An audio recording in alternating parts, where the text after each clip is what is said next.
नमस्कार मित्रांनो, आत्ता आपण आहोत दाभोळे फाट्यावर। उजवीकडे जो रोड जातोय तो जातोय रत्नागिरीकडे आणि डावीकडे जो रोड आहे तो आपल्याला नेतोय वाटूळला। आपलं जे डेस्टिनेशन आहे ते वाटूळ आहे।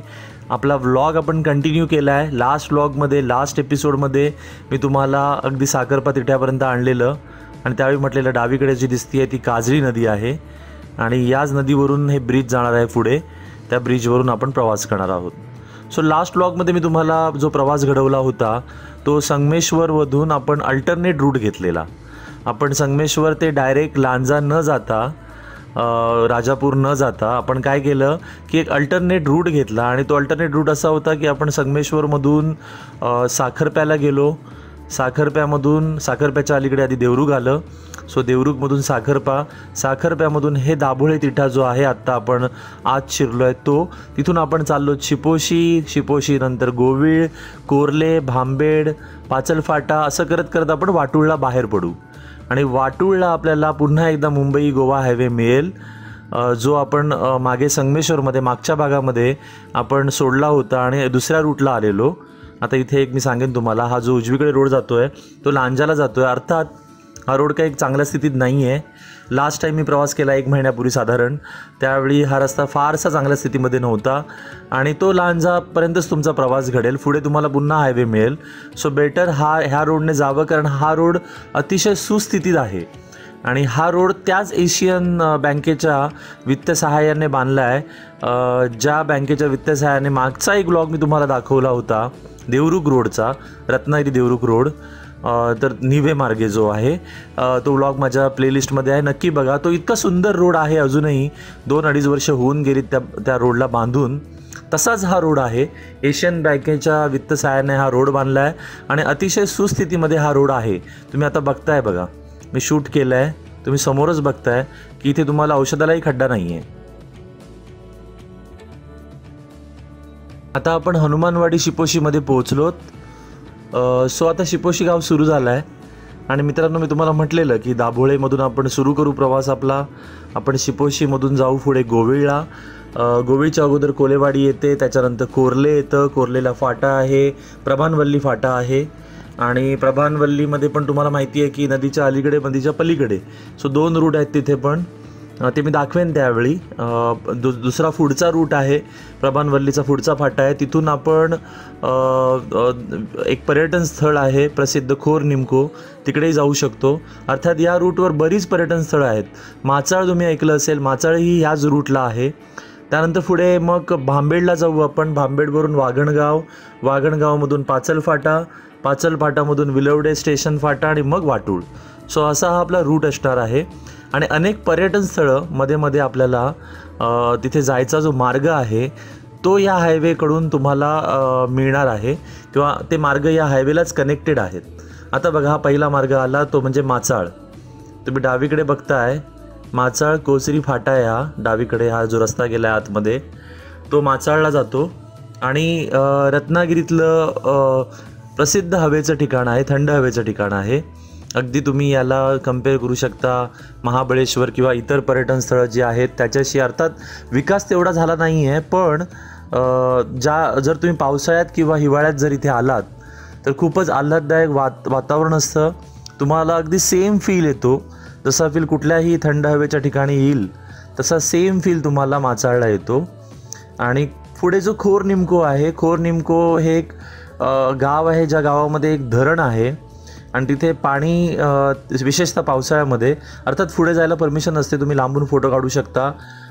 विशेषतः जर गव्हर्नमेंटची परमिशन नसेल तर आंघोळीसाठी खाली उतरू नका, आधी बघा परमिशन आहे की नाही, पाणी किती फ्लो आहे, वरून किती जोरात पाणी येतं आहे वगैरे, या सगळ्या गोष्टींचा विचार करूनच नंतर तुम्ही तिथे पाण्यामध्ये उतरा, कारण पर्यटन हे शिस्तबद्धच असलं पाहिजे मित्रांनो।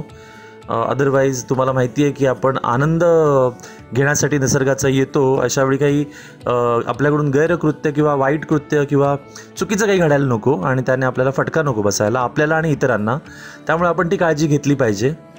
मित्रांनो आता आपण गोविळ या गावाच्या जवळ आलोत। अनेकांच्या आठवणी या गावांशी निगडीत असतील। काहींनी मागे कमेंट पण केलेला मला, सर हे गाव दाखवा, ते गाव दाखवा।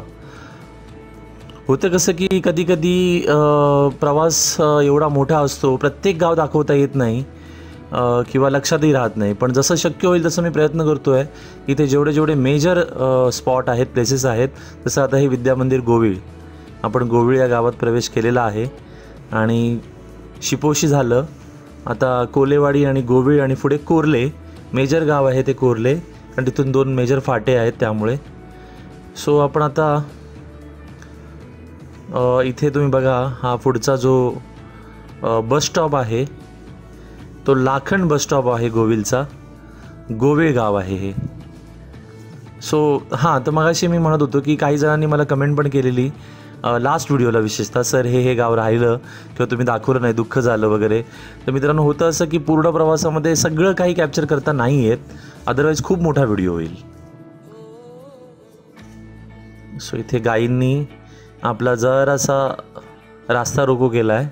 अर्थात माझ्या प्रवासामध्ये नेहमी गाय, म्हस, अर्थात कोकणात प्रवास करतो आपण, त्यामुळे हे होणारच, रास्ता रोको होणारच. आणि लालपरी गेली आहे या प्रवासामध्ये, आतल्या प्रवासामध्ये, आतल्या रोडच्या क्वचितच मला लालपरी दिसते. पण आता इथे 2दा दिसते. समोर अजून एक लालपरी आहे, ही बघा. सो गजबजलेला रूट आहे तसा बऱ्यापैकी. आणि आपण आता कोर्ले बुद्धवाडीच्या दरम्यान पोहोचलोत मित्रांनो. इथे हा बस स्टॉप आहे. सो कोर्ले गावात आपण आलोत. आणि कोर्लेमध्ये पुढे गेल्यावर जरा तुम्हाला मी दाखवेन की प्रभानवल्ली फाटा आणि वेरवली जे स्टेशन झालं आहे नवीन, तो फाटा असेल पुढे.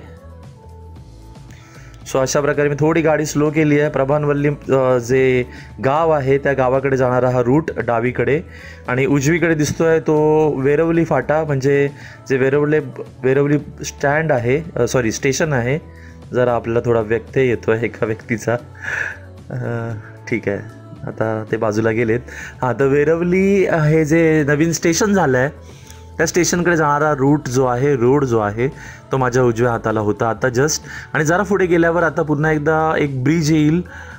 ते ब्रिज बांधलं आहे, जी प्रसिद्ध नदी आहे इथली, मुचकुंदी नदी, त्या मुचकुंदी ऋषींच्या नावावरून नदीला नाव ठेवलेलं असेल. सो ती नदी जी आहे त्या नदीवरचं ब्रिज, आणि त्या ब्रिजच्या पुढे गेल्यावर सुद्धा एक प्रभानवल्ली फाटा आहे अजून एक. ते ब्रिजच्या म्हणजे नदीच्या अलीकडे आणि नदीच्या पलीकडे असं गाव डिवाईड झालेलं आहे. हे बघा, ही मुचकुंदी रिव्हर, नदी, आणि त्यावरचं ब्रिज. आणि आता पुन्हा एकदा हे प्रभानवल्ली खोर निमको फाटा भांबेडमधला हा जो आहे हा आला आहे बघा इथे. सो इथून पुढे आता भांबेड गाव सुरू झालं आहे. सो अशा प्रकारे आपण मुख्य भांबेड गावामध्ये प्रवेश केला आहे. बऱ्याचदा मी म्हणतो ना की भांबेड गाव इथे सुरू झालं आहे, किंवा बऱ्याचदा माझा तो संदर्भ जो असतो तो मुख्य गावाच्या संदर्भात असतो. मग कधी कधी कमेंट अशा पण येतात ती हद्द तिकडे सुरू झाली आणि तुम्ही मग पुढे बाजारात गेल्यावर म्हटलात की हे गाव आलं. लांजा गावाची हद्द खूप अगोदर सुरू झालेली आणि तुम्ही लांजा शहरात गेल्यावरच लांजा शहर सुरू झालं असं म्हटलात. ते मुद्दाम माझा जो संदर्भ असतो तो तिथल्या एरियाचा असतो. म्हणजे भांबेड म्हटल्यावर असं नव्हे की मी भांबेड गाव इथेच सुरू झालं आहे. भांबेड जी मुख्य बाजारपेठ आहे ती मला इथे दिसती आहे, किंवा तिथून आम्ही जातो त्यावेळी नेहमी आपण असं म्हणतो की ती बाजारपेठ आली म्हणजे भांबेड आलं. अर्थात त्या गावाची हद्द खूप पूर्वी सुरू झालेली असते. सो अशा प्रकारे हे जे मेजर गाव आहे या प्रवासातलं ते मागे पडलं आहे आता, भांबेड गाव. आणि आता याच्या पुढे सुद्धा वागणगाव आहे, त्यानंतर पाचल फाटा आहे. अजून बराच प्रवास आपला राहिला आहे, नाही म्हटलं तरी 14-15 किलोमीटरचा प्रवास आपला राहिला आहे. तो करूया आपण, आणि मुख्य जे ठिकाणं आहेत तीही पाहूया मध्ये मध्ये. सो मित्रांनो, तुम्हाला मी मुद्दाम थोडंसं, आता हे काही विशेष असं काही कुठलं ठिकाण नाही आहे, पण 2-3 गोष्टी तुम्हाला मला दाखवायच्या आहेत. एक तर या रूटवर असलेलं सध्याचं ट्रॅफिक, विशेषतः मोठ्या अवजड वाहनांचं ट्रॅफिक तुम्हाला इथे दिसतं आहे. आणि इथलं निसर्ग सौंदर्य, आजूबाजूला बघा सूर्यास्त होतो आहे. हे बघा, हे अवजड वाहनांचं जे ट्रॅफिक आहे, जे अल्टरनेट रूटने चाललं आहे. मुंबई गोवा हायवे खराब असल्यामुळे असेल, किंवा कदाचित वरून घाटावरून आलेल्या गाड्या ह्या खाली कोकणाकडे चालल्यात त्यामुळे असेल. आपल्याला ओव्हरटेक करता येत नाही आहे. एक गाडी नाही, ती साईडला आहे, आपण घेऊ, ओव्हरटेक करू. ठीक आहे, विजिबिलिटी चांगली होती आणि गाडी साईडला आहे, सो नो इश्यू. सो हां, तर अवजड वाहनं या रूटला भरपूर दिसतात आपल्याला.